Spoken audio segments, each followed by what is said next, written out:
Halo, selamat pagi Sobat Sehat semua dimanapun berada. Apa kabarnya hari ini? Semoga semuanya selalu sehat, selalu dalam lindungan Tuhan, dan selalu semangat tentunya ya.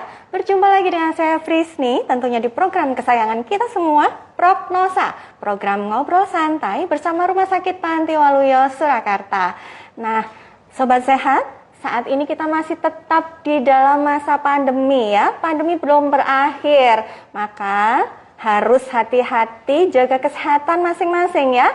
Vaksin buat yang belum vaksin, yuk jangan ragu-ragu karena vaksin akan membantu tubuh kita lebih imun terhadap virus COVID-19 ya. Dan jangan lupa tetap melakukan protokol kesehatan 5M, memakai masker, mencuci tangan, menjaga jarak, menjauhi kerumunan, dan mengurangi mobilitas. Dan sobat saya tidak perlu takut untuk mengunjungi Rumah Sakit Panti Waluyo ataupun mendapatkan pelayanan kesehatan di tempat kami karena Rumah Sakit Panti Waluyo aman ya. Semua tenaga kesehatan kami sudah divaksin COVID-19 sampai dosis ketiga. Sudah paripurna semua ya, jangan khawatir. Dan kami semua selalu melaksanakan protokol kesehatan dengan ketat di lingkungan rumah sakit kami. Dan buat sobat sehat yang mungkin belum tahu bahwa mulai tanggal 1 Desember 2021, Rumah Sakit Panti Waluyo sudah bekerja sama dengan BPJS Kesehatan dan rumah sakit kami menjadi pusat layanan kecelakaan kerja bekerja sama dengan BPJS Ketenagakerjaan. Nah, jangan lupa sobat sehat untuk membuka kolom komentar, kasih attention-nya ya. Jangan ragu-ragu untuk konsultasi ataupun menanyakan apapun perihal tema yang akan kita bincangkan pagi ini di kolom chat ya. Kunjungi IGTV kami @rspantiwaluyo_Surakarta atau juga bisa mengunjungi channel YouTube kami di RS Panti Waluyo. Jangan lupa like, share, dan subscribe-nya. Oke, hari ini tema kita yang mau kita obrolin ya, cegah eklamsia pada ibu hamil. Dan di samping saya sudah hadir dokter yang ganteng, dokter yang dokter ganteng ini idola para ibu hamil tentunya ya, Dokter Hendratmo Triwibowo SPOG. Beliau adalah dokter spesialis obgyn di Rumah Sakit Panti Waluyo. Tentunya semua sudah familiar dengan Dokter Hendratmo ini ya. Nah, dokter, pagi ini kita mau bicarakan tentang cegah eklamsia pada ibu hamil, dokter. Sedikit mengulik fakta, dokter, tentang eklamsia ini, dokter. Dalam profil kesehatan Indonesia tahun 2020 yang dirilis oleh Kementerian Kesehatan RI, jumlah kematian ibu hamil yang dihimpun dari pencatatan program kesehatan keluarga di Kementerian Kesehatan sepanjang tahun 2020 ini menunjukkan angka sampai 4.627 kematian di Indonesia ya. Dan yang mengalami hipertensi dalam kehamilan ini sebanyak 1.110 kasus. Dan ini artinya mencapai sekitar 23% dari total angka kematian ibu hamil di Indonesia. Lalu juga mengulik jurnal yang dirilis oleh Dinkes Buletin tahun 2017. Di sana dikatakan bahwa rata-rata kematian ibu hamil karena eklamsia ini di seluruh dunia itu ada di kisaran 15-20% dari total kematian ibu hamil. Tentunya ini cukup mengkhawatirkan ya, Dok, untuk para ibu hamil ya, Dok. Betul. Nah, sebenarnya eklamsia itu apa dan apakah eklamsia dan preeklamsia itu sama atau berbeda atau kondisinya seperti apa? Mungkin bisa dijelaskan, dokter. Ya, jadi tahapannya itu ibu hamil itu kan kecenderungan tensi itu naik itu ada, tapi bisa dikompensasi sehingga aman-aman saja sampai lahir. Tapi ada beberapa yang tidak bisa kompensasi sehingga terjadi tensi tinggi yang menetap sampai lahir, bahkan bisa sampai setelah melahirkan. Itu namanya preeklamsia. Preeklamsia berarti pada saat kehamilannya ya, Dok? Kehamilan bisa terjadi selama kehamilan maupun setelah melahirkan. Oh gitu. Itu preeklamsia. Nah, kalau eklamsia itu kondisi kalau preeklamsia tadi hipertensi, tensi yang tinggi pada saat ibu hamil. Sebelumnya itu ada yang punya riwayat hipertensi, tapi ada juga yang tidak. Jadi normal tensi normal aja kok hamil malah naik. bisa gitu. naik ya. Padahal itu mungkin namanya, sebelumnya riwayatnya tidak ada tensi tinggi, betul. tetapi Itu bisa begitu terjadi. hamil malah tensinya naik. Tensinya naik. Oh, ya. oke. Itu namanya preeklamsia. Jadi hanya terjadi pada ibu hamil. Gitu. Kemudian kalau itu tidak tertangani akan menjadi eklamsia. Nah, eklamsia itu kondisi hipertensi dan juga kejang. Kejang pada ibu hamil, yaitu kejangnya penyebabnya karena tensi tinggi pada ibu hamil. Jadi bukan misalkan kejang yang punya riwayat apa itu epilepsi, gangguan saraf, seperti itu tidak termasuk bukan termasuk eklamsia itu ya, bukan eklamsia. Jadi eklamsia itu hanya terjadi pada ibu hamil yang disebabkan dengan tensi tinggi ya, Dok. Oke. Baik. Terus membedakannya itu eklamsia itu sudah kejang. Kalau preeklamsia belum kejang.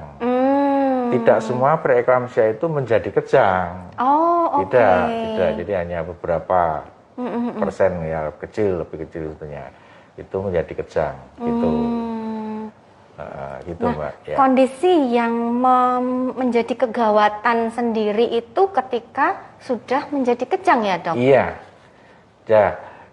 Sebelum kejang itu kita harus tahu tensinya sudah naik tinggi, namanya preeklamsia berat. Jadi tensinya sudah 160 sistolnya, diastolnya 110 ke atas, itu sudah preeklamsia berat. Itu sebentar lagi mungkin akan terjadi kejang. Nah, itu sebelum itu terjadi kejang, dicegah dulu atau diobati dulu preeklamsianya berat itu. Tensinya diturunkan, diberi anti kejang, istirahat cukup, begitu. Nah, kalau umur kehamilannya sudah cukup bulan, ya, 36, 37 gitu ya, minggu, sebelum masih jadi belum 3 HPL ya? minggu sebelum HPL itu kemungkinan sudah naik tensinya. Dari sejak umur kehamilan 5 bulan itu sudah bisa naik dia. Sebelumnya normal dia naik. Nah, kalau terjadi pada saat umur kehamilan yang lebih muda itu dampaknya jelek sekali pada ibu maupun pada bayinya. Tapi bisa juga terjadi pas umur masuk 9. Nah, itu biasanya dampaknya kurang berat ya, enggak sampai dampaknya awal itu bayinya kecil kayak gitu. Itu kalau kehamilan muda sudah kehamilan trimester 2 itu sudah tinggi. Kalau trimester 3 atau mendekati HPL itu baru naik, baru tinggi, itu biasanya dampaknya kecil, ringan gitu. Nah, setelah cukup bulan, preeklamsia berat, tensinya tinggi, dikasih obat tetap tidak bisa turun, ya dilahirkan. Karena penyebabnya preeklamsia itu hamilnya, gitu. Jadi kalau hamilnya itu tidak dilahirkan, diselesaikan, dia tetap naik terus atau tensinya tetap akan atau tinggi naik terus ya, Dok?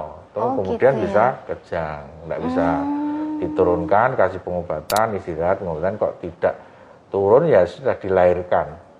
Terus sudah cukup bulan, akhirnya kan juga dia lahir gitu. Jangan sampai terjadi eklamsia. Itu dampaknya akan fatal ya, Dok? Bisa fatal ke bayi maupun ibunya.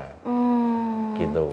Nah, untuk kejangnya ini sendiri, Dok, sudah masuk ke eklamsianya ini, apakah mungkin dia masih di trimester pertama sudah bisa mengalami kejang, Dok? Bisa. Jadi begitu tensinya naik, tidak tertangani dengan baik, dia bisa kejang sewaktu-waktu. Oke, tidak harus pada saat melahirkannya ya, Dok? Enggak, jadi sebelum melahirkan, saat impartu ya, saat pembukaan itu bisa kejang juga. Setelah melahirkan sampai 1 bulan ya, selapan gitu masih bisa kejang lagi. Masih ada kemungkinan, kemungkinan untuk kejang lagi masih terjadi bisa. eklamsia itu Iya, tadi? betul. Oke. Itu, makanya itu dampaknya luar biasa. Kalau ibu hamil dengan tensi itu harus ditata laksana dengan sebaik-baiknya sampai 6 minggu setelah melahirkan. 6 minggu setelah melahirkan. Selapan kalau itulah sudah gitu selesai selapan hari, ya, itu maka kalau orang Jawa itu sebelum selapan jangan kemana-mana dulu gitu ya, Dok? Mungkin itu juga itu ya. Zaman dulu ya. Pengalamannya simbah-simbah dulu mungkin ya, Dok? Kalau belum selapan tuh belum aman gitu ya. kena sawan katanya. Oke, Gitu ternyata orang secara Jawa. kedokteran juga ada hubungannya karena Iya. eklamsia ini bisa terjadi sampai 8 Sampai hari bisa, tadi, iya. 6 minggu 6 setelah minggu pasca setelah melahirkan. kelahiran. Betul. Oke. Iya. Nah, cukup menarik dokter. Ini ada sobat sehat yang beratensi dokter. Apakah sebelumnya dapat dideteksi seorang calon ibu akan mengalami preeklamsia dokter?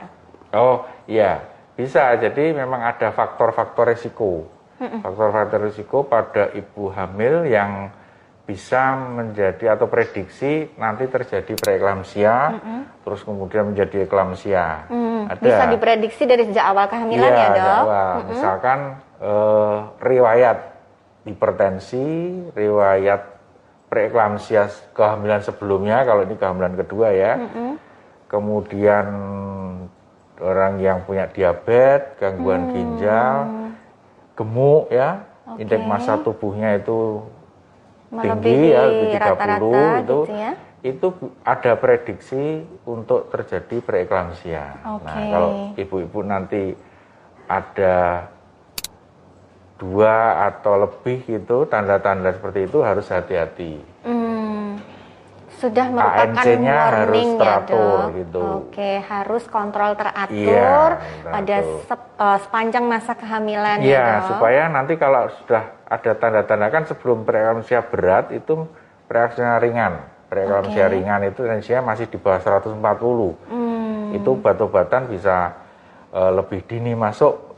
Tata laksana pengobatan lebih dini masuk sehingga bisa mencegah terjadi kenaikan tensinya lebih tinggi masih lagi. bisa dikontrol gitu Masih ya bisa dok. dikontrol gitu. Oke. Betul. Nah dok, kalau misalnya sebelum hamil itu dia riwayatnya tensi rendah gitu dok. Apakah mungkin dia tiba-tiba di trimester pertama, ada nggak kasus seperti itu? Tiba-tiba trimester pertama kehamilan terus tensinya langsung melonjak naik gitu?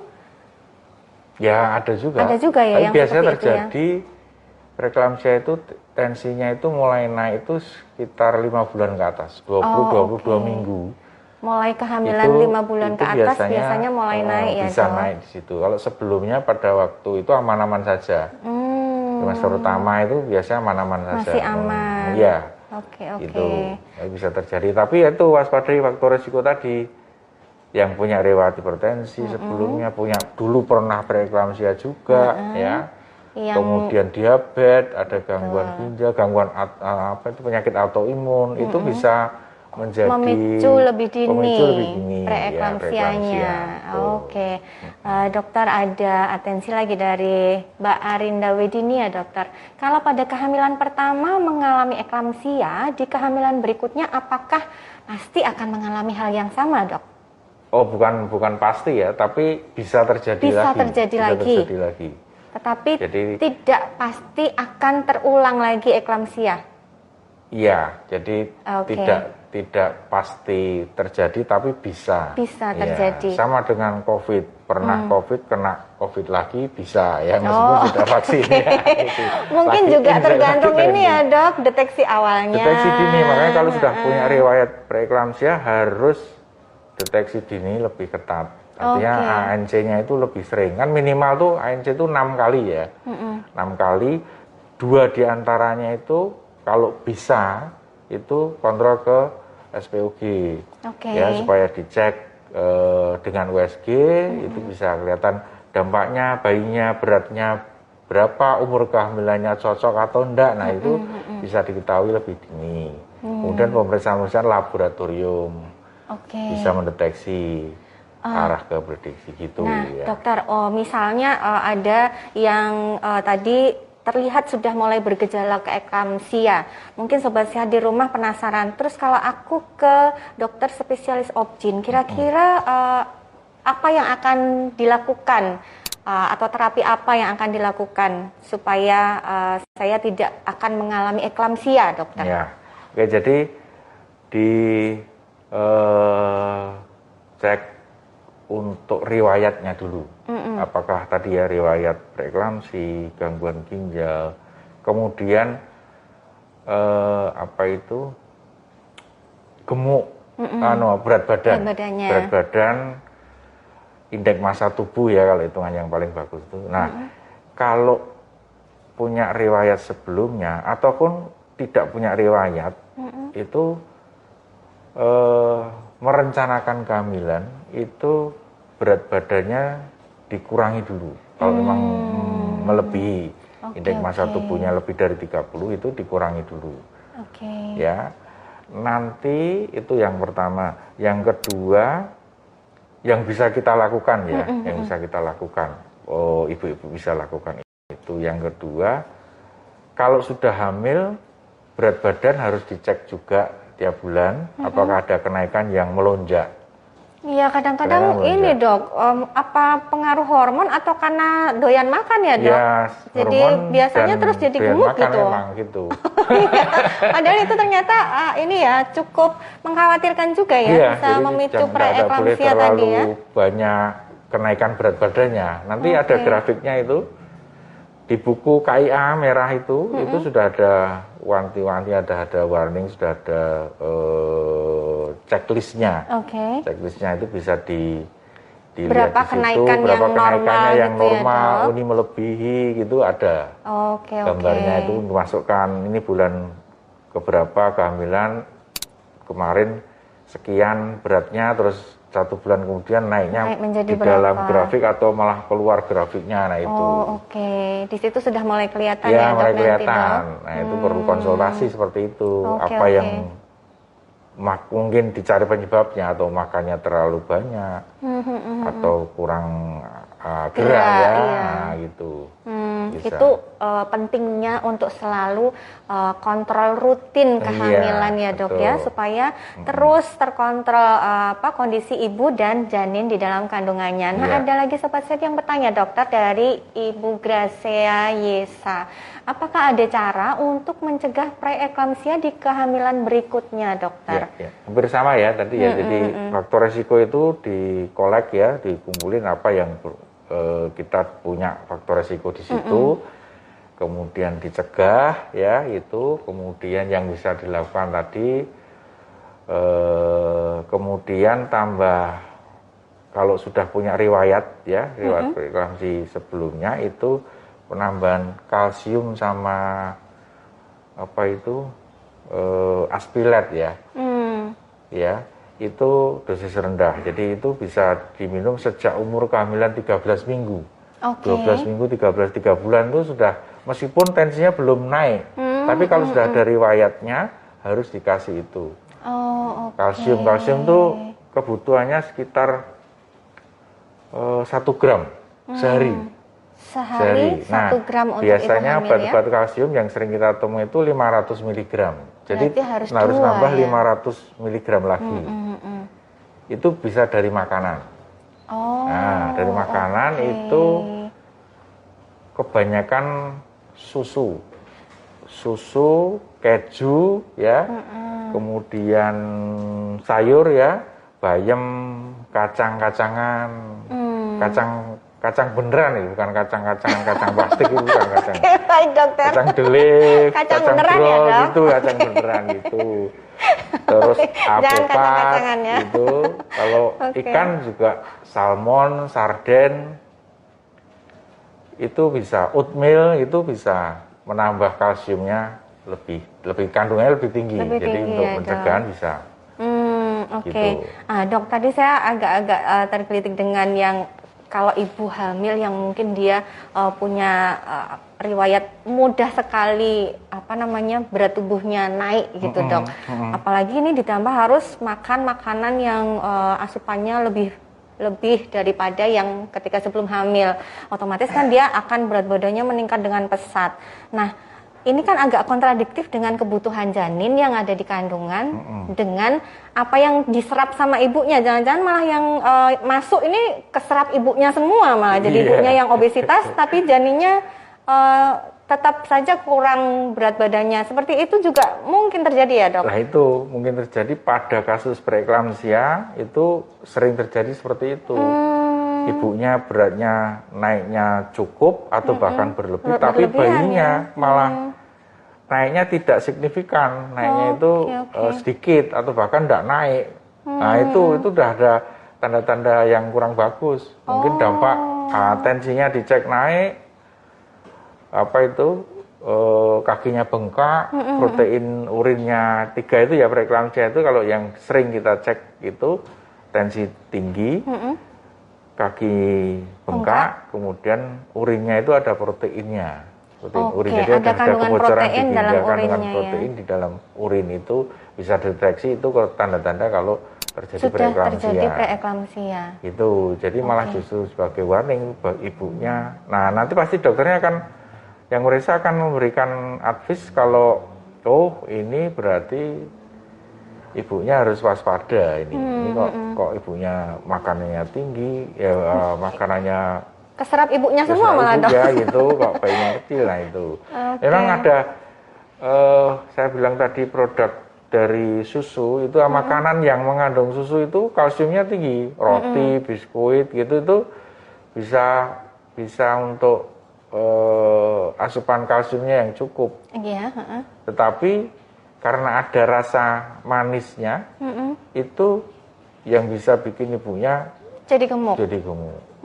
Bisa juga seperti itu dari makanan ya. Dari preeklamsia itu gemuknya itu bukan karena makanan, tetapi karena retensi cairan. Bengkak gitu. Itu. Jadi kelihatan. Jadi lebih kepada bengkak bukan gemuk bengkak, ya dok? Iya, beratnya naik tapi bukan naik karena gemuk lemaknya yang bertambah, tapi cairan. Karena retensi cairan, Bu. Oh, jadi kalau kaki terutama kaki ya gitu. Yang terlihat terutama di kaki ya dok. Dipijit gitu, ditekan gitu terus itu Bu melekuk dekok gitu ya jalannya dekok. Nah itu tanda-tanda itu pengumpulan cairan di situ. Salah satu tandanya. Tapi memang tidak semua hampir semua ibu hamil itu kakinya bengkak. Betul, hampir semua memang. Aman kalau tensinya normal. Jadi ibu jangan khawatir. Belum tentu yang kakinya bengkak pasti preeklamsia ya dok? Belum tentu, jangan dibalik. Intinya kalau preeklamsia itu yang pertama adalah tensinya. Tensinya tinggi. Tensinya tinggi dulu, nah, itu sudah jelas itu tanda-tanda preeklamsia ya dok? Kemudian mungkin kaki bengkak itu mengikuti ya dok? Mengikuti, karena memang pengumpulan cairan di bawah itu naiknya susah. Karena satu preeklamsia, retensi cairan, atau memang ibu hamil sendiri itu biasanya bengkak itu karena lama duduk kaki gantung gitu, berdiri lama karena aktivitas ya, karena masih tetap bisa kerja gitu. Itu terjadi pengumpulan di bawah kan karena gravitasi, kakinya bengkak. Nah kalau sudah terjadi itu ibu nanti istirahat kakinya diselonjor kayak gitu, terus agak ditinggikan, kasih kakinya dinaikkan gitu ya dok, supaya bisa cairan bisa merata lagi atau mengalir lagi gitu. Itu warning kalau sudah kerja boleh. Kok terus kakinya bengkak harus istirahat. Itu berarti sudah berlebihan, harus istirahat. Ibu hamil boleh kerja tapi harus dibatasi. Baik. Nah dokter, ada lagi pertanyaan dari Ibu Hana Ariesta. Dan jika preeklamsi berulang di kehamilan kedua, apakah beresiko akan menjadi lebih parah ya dokter? Ini preeklamsianya itu apakah kalau sudah 2 kali itu jadi lebih parah dari yang pertama dok? Gitu ya, soalnya sama aja ya. Resikonya sama ya dok? Pertama maupun kedua sama Ketiga aja. Dan seterusnya sama saja? Iya, sama-sama bisa menjadi eklamsia. Ataupun malah menjadi lebih ringan juga bisa? Gitu. Mungkin lebih ringan karena mungkin sudah tahu riwayat sebelumnya pernah terus diantisipasi ya dok? Betul, antisipasinya bisa. Berdasarkan pengalaman sebelumnya. Terus kadang-kadang itu kan ada yang ibu takut untuk periksa karena takut nanti penyakitnya ketahuan beneran gitulah itu.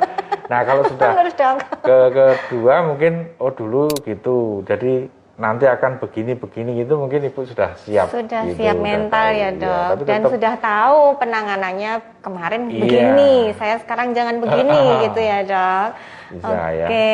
Lalu ada dari Ibu Aulia Kristi 6gmail.c.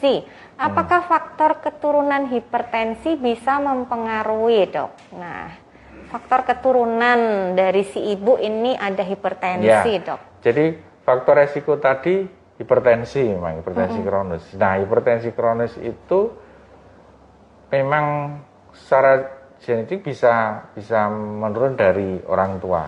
Oke. Tapi Hipertensi ini preeklamsianya termasuk keturunan tidak juga ya, Dok? menurun. Oh. Preeklamsianya tidak menurun, tapi hipertensinya. Preeklamsianya tidak, tetapi Iya. hipertensinya bisa menjadi Hipertensi turunan. Bisa menurun, gitu. Oh, oke. Hipertensi, gula, gitu kan bisa Betul, menurun. betul, iya. Ada faktor itu. Oh, tapi oke. preeklamsianya belum tentu. Jadi ibunya dulu Ibunya aman-aman dulu. saja, anaknya terus preeklamsi itu oke. bisa saja terjadi. Atau ibunya dulu preeklamsi terus anaknya pasti preeklamsi juga enggak. Belum tentu ya, Enggak, Dok. belum. Tergantung Ya. penanganannya tadi iya, ya, Dok. betul. Oke, Iya. kemudian ada pertanyaan, Dok, dari Ino Yayu. Apakah ada pengaruhnya makan daging kambing bisa menyebabkan eklamsi, Dok? Enggak bisa menyebabkan kenyang. Tensi naik. Tensinya naik nggak, Dok, kalau makan daging kambing Enggak itu, lah. Dok? Enggak ya, Dok? Enggak, jadi Itu mungkin berarti naiknya mitos sesaat mungkin, aja Dok. setelah makan ya, setelah Oh, makan itu oke, mungkin naik, setelah tapi nanti makan. dia akan turun lagi. Baik, kadang-kadang Atau- itu yang ditakutin orang, Dok. Kalau aduh makan daging kambing nanti tensinya naik gitu. Ya, kalau yang sebelumnya memang punya hipertensi memang harus hati-hati, atau yang punya itu kan kambing kan kolesterolnya tinggi. Oh gitu. Ya itu biasanya yang sudah punya kolesterol dia bisa naik, gitu. Nah itu biasanya keluarnya kan sama dengan orang hipertensi, kencang di belakang leher sini, gliyang ya gitu itu. Betul. Iya. Itu adalah imbas dari kolesterol yang dimakan tadi Kolesterolnya ya, yang Dok. betul. Jadi tidak hanya kambing, kalau kolesterol lain misalkan apa itu cumi, lauk kerang itu kolesterolnya juga tinggi, itu bisa menaikkan kolesterolnya. Sama saja dengan terus makan daging naiknya kambing tensi. tadi ya. Iya. Jadi kalau misalkan kita oke. sehat gitu, nggak apa-apa makan kambing. Boleh, nanti ngajak saya nggak apa-apa. Bisa. Oke, ada pertanyaan lagi, Dokter, dari Ibu Maria Jani. Halo Dokter Hendratmo, pas melahirkan anakku ditangani sama dokter. Oh, ini cuman menyapa, Dokter. Oh, gitu. Beliau Halo, ini dulu. Ibu Maria. Iya, pasiennya dokter rupanya. Iya. Semoga dedek bayinya sehat Sehat. selalu, Iya. ibunya juga sehat Sehat selalu selalu, ya, betul, Dok. iya. Oke.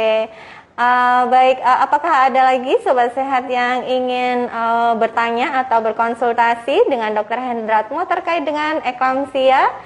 Oke, sepertinya sudah tidak ada lagi pertanyaan, Dokter.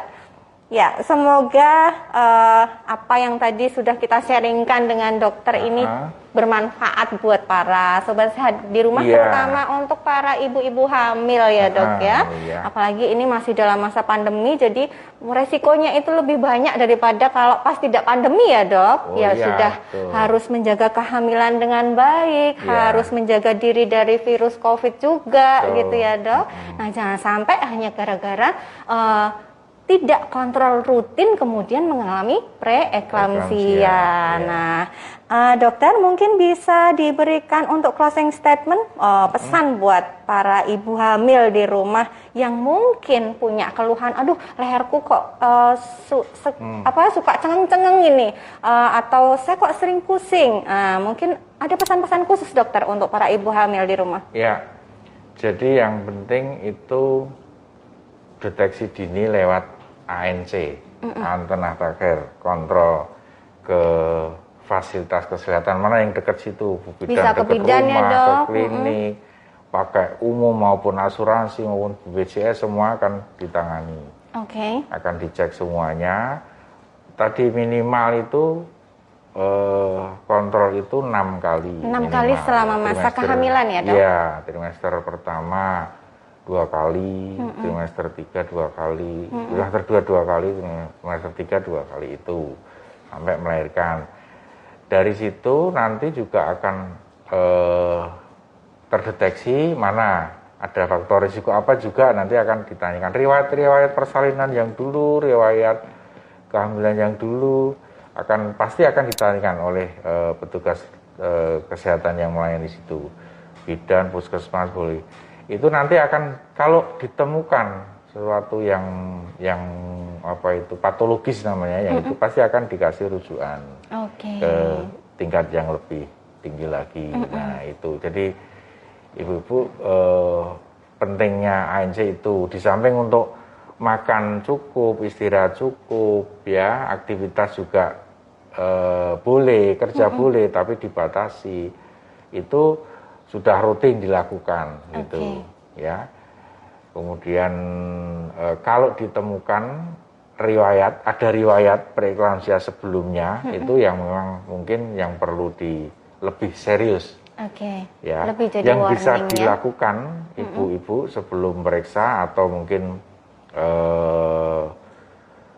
biasanya 13 minggu itu sudah ada intervensi dari dokter untuk memberikan aspirat tambahan. Aspirat, kemudian kalsium, kemudian pengamatan penambahan berat badan.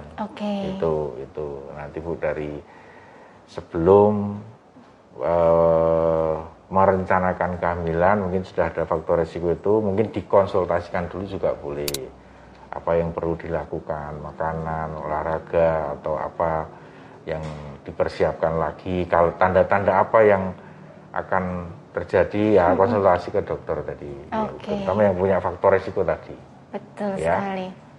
Ya. Gitu saya kira. Terima kasih Dr. Hendratmo. Semoga semuanya sudah paham betul dengan apa sih itu eklamsia, apa itu preeklamsia ya. Kalau ada yang tertinggal tadi selama program kita masih bisa kembali diputar ulang. Silahkan kunjungi IGTV kami di @rspantiwaluyo_Surakarta atau juga bisa ke channel YouTube kami RS Pantiwaluyo. Jangan lupa like, share, dan subscribe. Kemudian untuk sobat sehat yang mungkin ingin mendapatkan pelayanan tentang kehamilannya, nah silahkan kunjungi klinik Dr. Hendratmo setiap hari Senin sampai Sabtu pukul 8 sampai 13, dan khusus hari Senin dan Jumat Dr. Hendratmo juga praktek sore hari itu pukul 18 sampai 19. Bisa juga melalui telemedicine ya Dok? Yang mungkin saya cuman pengen konsultasi lewat telepon aja, boleh silahkan telepon kami di 0271712077 di extension 0 atau 1000. Bisa juga WA, Telegram atau SMS kami di nomor 081567170706. Jangan lupa ya, pokoknya ibu-ibu semua selalu sehat, janinnya selalu sehat selama masa kehamilan sampai harinya si dedek lahir. Nah, baik sobat sehat semua, waktu juga yang memisahkan kita ya Dok. Semoga apa yang kita obrolkan bermanfaat untuk semua sobat sehat di rumah. Jangan lupa jaga kesehatannya, prokesnya terus ditingkatkan. Kami berdua pamit undur diri. Mohon maaf apabila di dalam kami menyampaikan program ini ada kesalahan yang tentunya tidak kami sengaja. Akhir kata, kami berdua mohon undur. Salam sehat, salam sejahtera. Sampai jumpa.